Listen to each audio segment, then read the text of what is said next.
కృపగల తండ్రి, ప్రేమగలిగినటువంటి ప్రభువు తన నామం మహిమ కొరకు ఏర్పాటు చేసుకొని లోకం నుంచి ప్రత్యేకపరిచి ఆయన బిడ్డలుగా, ఆయన ప్రజలుగా, ఆయన భక్తులుగా ఉండుటకు ఏర్పాటు చేసుకున్నటువంటి దేవాతి దేవునికి కృతజ్ఞతాస్తుతులు చెల్లిస్తూ ఉన్నాను. అలాగనే మానక ప్రతిరోజు ఉదయకాలం ముందు దేవుని యొక్క వాక్యాన్ని వింటున్న బిడ్డలకు ప్రభు పేరిట వందనములు, ప్రభు పేరిట శుభములు తెలియచేస్తున్నాను. ఉదయకాలం మందు ప్రభు మనకిచ్చినటువంటి కృపావాక్యాన్ని చదువుకొని ప్రార్థనాపూర్వకంగా ధ్యానం చేద్దాం.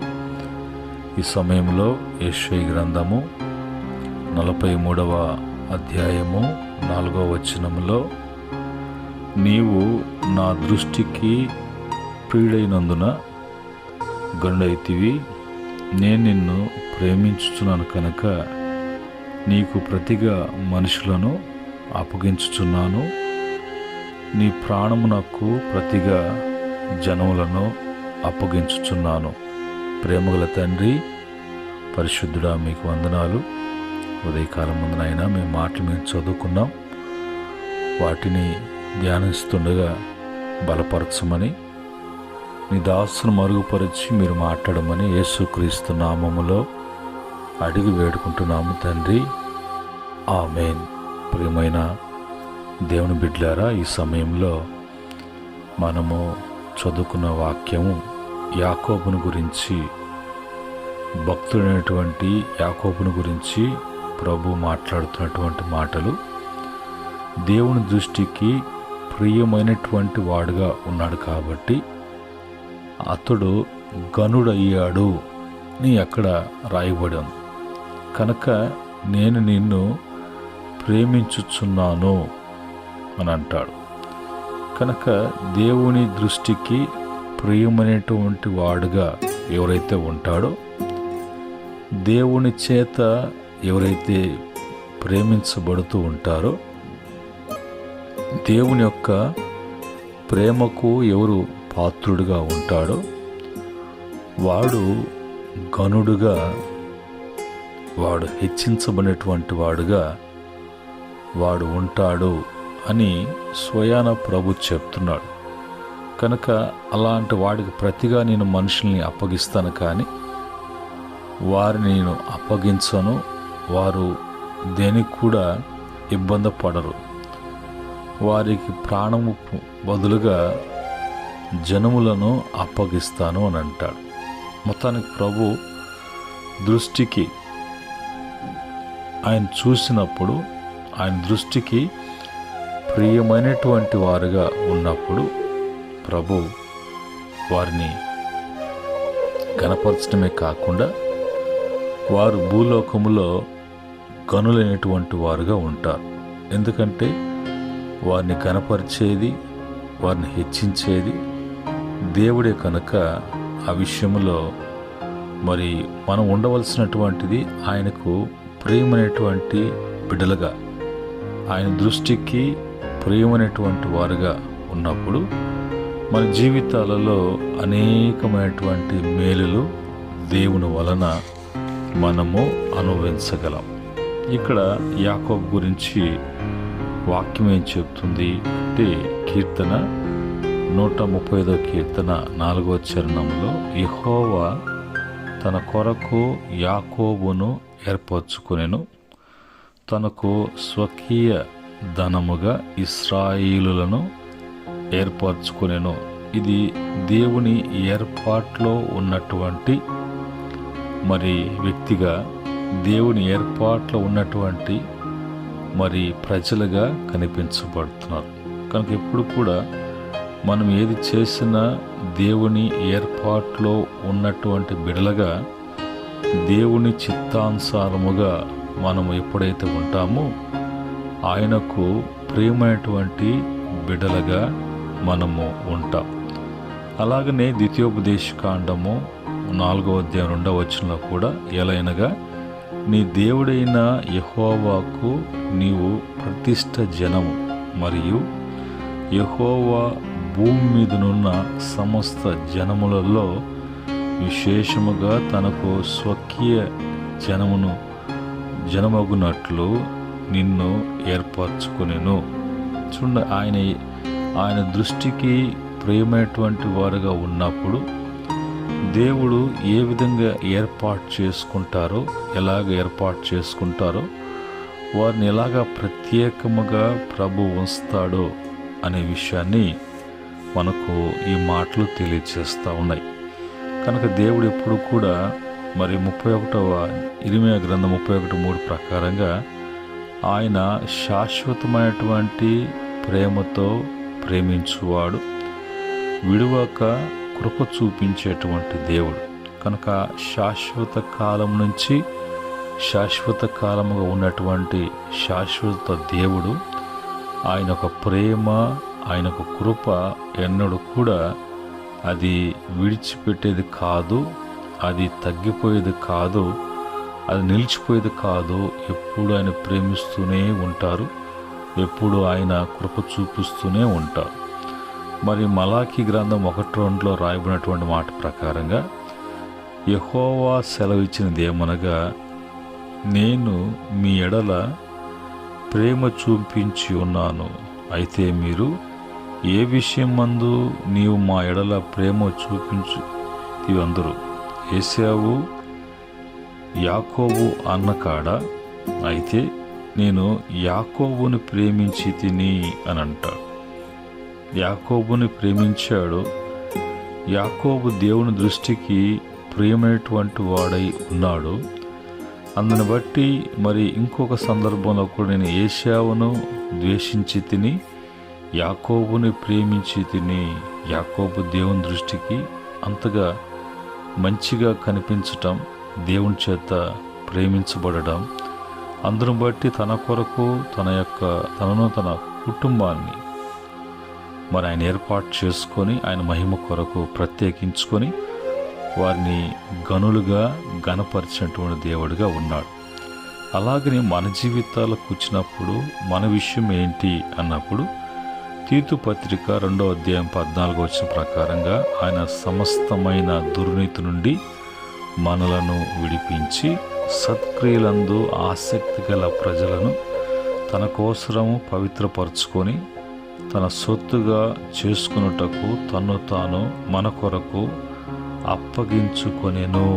మనమే ఆయనకు ప్రియమైన బిడ్డలుగా, ఆయన దృష్టికి మన ప్రియమైనటువంటి వారుగా ఉండటానికి సమస్త దుర్నీతి నుంచి ఆయనే మనలను విడిపించి మరి మనల్ని సత్క్రియలు చేసేటువంటి వారుగా, మంచి కార్యాలు చేసేటువంటి వారుగా జరిపించటానికి ఆసక్తి కలిగినటువంటి మన ప్రజలుగా ఆయన కోసరం చేసుకోవటానికి, ఆయన సొత్తు అయిన ప్రజలుగా మనం ఉండటానికి, మన కొరకు, మన పాపముల కొరకు, మన యొక్క మరి పాప శిక్ష కొరకు, మరణము కొరకు ఆయనే తన్ను తాను దేవునికి అప్పగించుకొనేను. ఇది ఇందులో దేవుని యొక్క శాశ్వతమైనటువంటి ప్రేమ, కృప మనకు కనపరచబడుతూ ఉన్నది.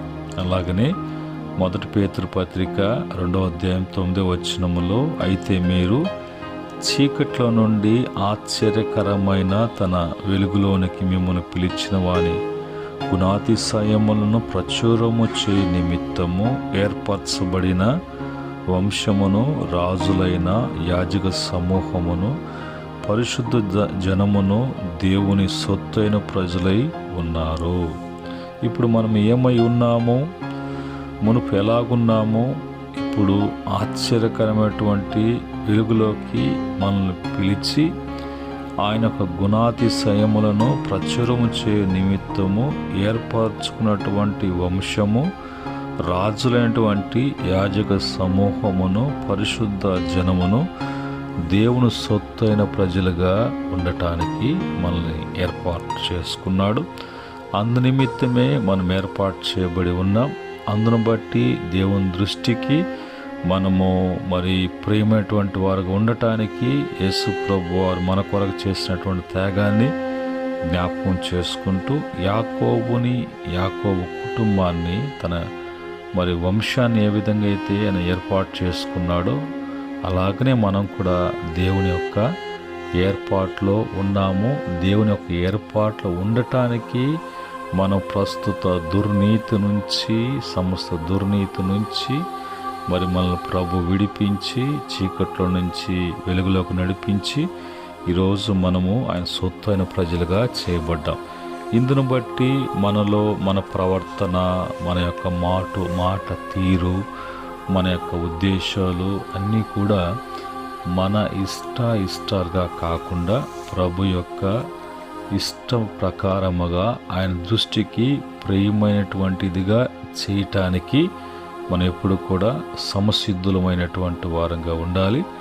అందును బట్టి ప్రభు మన జీవితాల్ని ఆయన ఘనపరిచేటువంటి వాడుగా, గనులైనటువంటి ఆయన ప్రజలుగా ఈ లోకములో వర్ధిల్లటానికి ప్రభు యొక్క కృప మనలను ఎప్పుడు కూడా ఆవరించి ఉంటుందని మనం గ్రహించాలి. ఆ దేవునికి ప్రియమైనటువంటి వాళ్ళుగా ఉన్నప్పుడు, ఆయన దృష్టికి ప్రియమైనటువంటి బిడలుగా, ప్రజలుగా ఉన్నప్పుడు మన జీవితాలలో కలిగేటువంటి ప్రయోజనములు లేక మేలులు ఏంటి అంటే, మొదటగా ద్వితీయోపదేశకాండము 33వ అధ్యాయం 12 ప్రకారంగా నీవు సురక్షితముగా నివసించేదవు ఆయన దృష్టికి ప్రియమైనటువంటి వాడై ఉన్నప్పుడు. రెండవదిగా ద్వితీయోపదేశకాండం 33:12 ప్రకారంగా దినమెల్లా దేవుడు నీకు ఆశ్రయమగును. 2. మూడవదిగా ఆ కీర్తన 60వ కీర్తన 5వ చరణంలో విమోచించబడతావు. ఆయన దృష్టికి ప్రియమైనటువంటి వాడుగా ఉన్నప్పుడు ఏ బంధకాలలో చిక్కుకోకుండా విమోచించబడుతూ ఉంటావు. 4. దానియేలు గ్రంథం 10వ అధ్యాయం 8 వచ్చే ప్రకారంగా ధైర్యపరచబడతావు, ధైర్యంగా ముందుకు సాగుతావు. 5వదిగా దానియేలు గ్రంథం 9:23 ప్రకారంగా విజ్ఞాపనము చేస్తున్నప్పుడు దానికి దేవుడు వెంటనే జవాబును మనకు ఇస్తాడు. 6వదిగా మత్తయి సువార్త 12వ అధ్యాయం 18 ప్రకారంగా దేవుడు తన ఆత్మను మన మీద ఉంచుతాడు. దేవుని ఆత్మ చేత నింపబడి నడిపించబడేటువంటి వారంగా ఉంటాం. 8వదిగా మత్తయి సువార్త 12వ అధ్యాయం 18వ వచనం ప్రకారంగా న్యాయ విధిని ప్రచురము చేయదుము. న్యాయ విధిని ప్రచురం చేసేటువంటి వారంగా మనం ఉంటాము.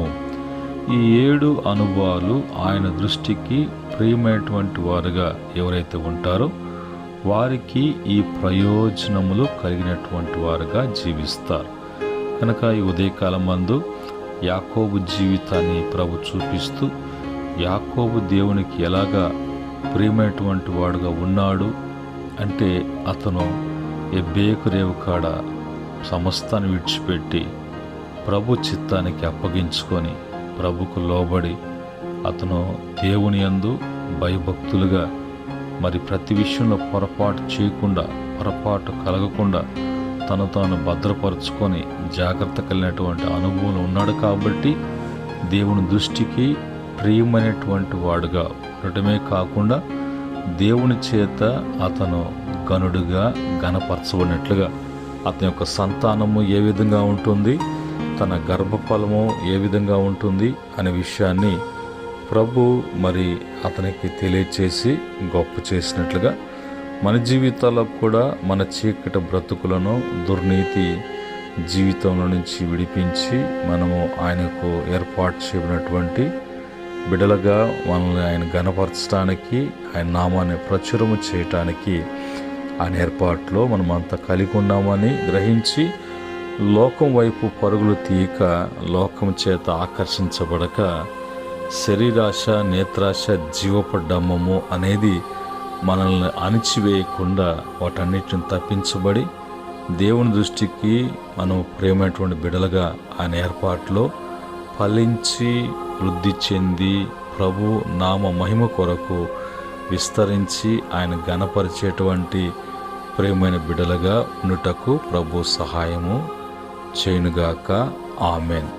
పరిశుద్ధుడైనటువంటి తండ్రి, కృపగలిగినటువంటి దేవ, ఉదయకాలం మీ మాటలు బట్టి స్తుతిస్తున్నాం తండ్రి. మీరు మమ్మల్ని ఏర్పాటు చేసుకున్నారని, మీ ఏర్పాట్లు మేము ఉన్నామని, మమ్మల్ని ప్రేమిస్తున్నారని, కృప చూపిస్తున్నారని, మా కొరకు అప్పగించుకున్న దేవుడిగా మీ యొక్క ఏర్పాట్లో మేము ఉండటానికి సమస్తము కూడా నాయన మరి ఉన్నటువంటి వాటిలోంచి ప్రత్యేకించబడినటువంటి గనులుగా ఉండటానికి, నీ నామాన్ని గణపరచడానికి ఎన్నికైన మా జీవితాలను మీరు ఏర్పాటు చేసుకున్నందుకై స్తుతిస్తున్నాం. ఈ మాటలు బట్టి వింటున్న ప్రతి బిడ్డ కూడా దీవించబడటానికి, ఆస్వాదించబడటానికి, వర్ధిల్లటానికి కృప దయచేయమని యేసుక్రీస్తు వారి యొక్క పరిశుద్ధమైన నామములో అడిగి వేడుకుంటున్నాము తండ్రి. ఆమెన్. పరమ తండ్రి దేవుని ప్రేమ, కృప, సమాధానం మాటలు వింటున్న బిడ్డలకును, సకల పరిశుద్ధులకును, ఆయన దాసులకును సదా తోడై నడిపించునుగాక. ఆమెన్. సర్వశక్తుని యొక్క కృప మీకు, మీ కుటుంబాలకు ఎల్లవేళ తోడై ఉండి అన్ని విషయాలలో ప్రత్యేకించబడి ప్రభు మిమ్మల్ని గణపరిచి హెచ్చించి స్థిరపరచునుగాక. ఆమెన్.